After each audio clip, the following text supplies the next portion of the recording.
Praise the lord. ఒక సామెత నేర్చుకుందామా? సామెతల గ్రంథం 20వ అధ్యాయం 19వ వచనం. కొండెగాడై తిరుగులాడువాడు పరుల గుట్టు బయట పెట్టును, కావున వదరబోతుల జోలికి పోకుము. మనము ఎవరితో సహవాసం చేస్తున్నాము, మనము ఎవరిని స్నేహితులుగా చేసుకుంటున్నాం, బంధువులుగా చేసుకుంటున్నాం అన్నది చాలా ముఖ్యం. అందరితో స్నేహం చేసేసి అందరికీ మన విషయాలు చెప్పేసి అందరినీ నమ్మేయడం మనదే తప్పు.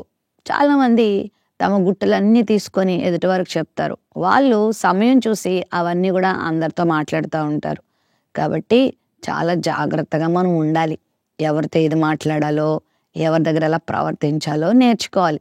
జ్ఞానిగా ప్రవర్తించడం, మంచిగా ప్రవర్తించడం, పరిశుద్ధంగా జీవించటం అది అందరి ముందు చేయొచ్చు, తప్పేం కాదు. కానీ కొన్ని విషయాలు అందరి ముందు మనం ప్రదర్శించకూడదు. ఒకవేళ అలా ఉంటే కొండెగాళ్ళు మన చుట్టూ ఉంటారు, అదరబోతులు మన చుట్టూ ఉంటారు.